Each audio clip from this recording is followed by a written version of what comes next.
Mom, when did you get that? I don't know. Emma, what's happening? Won't come off. Mine won't either.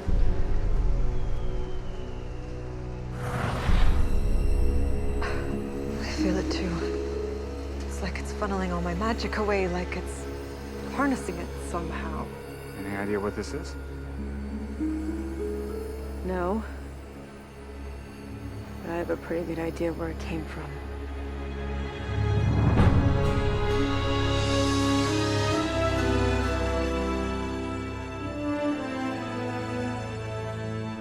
You look disappointed.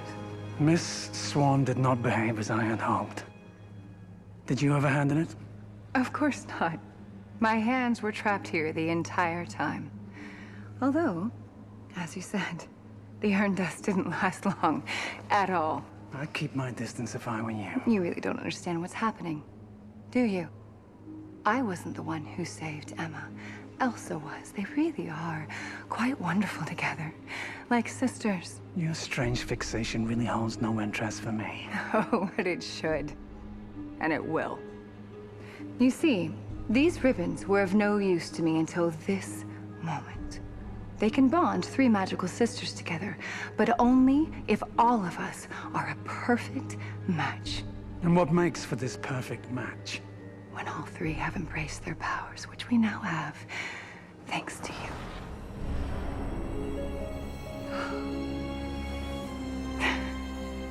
Now, I wield the magic of my three sisters. Now my mirror is complete.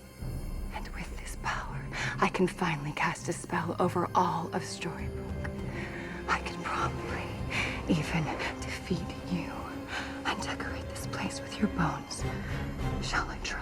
Dearie, I warn you, do not overestimate your power.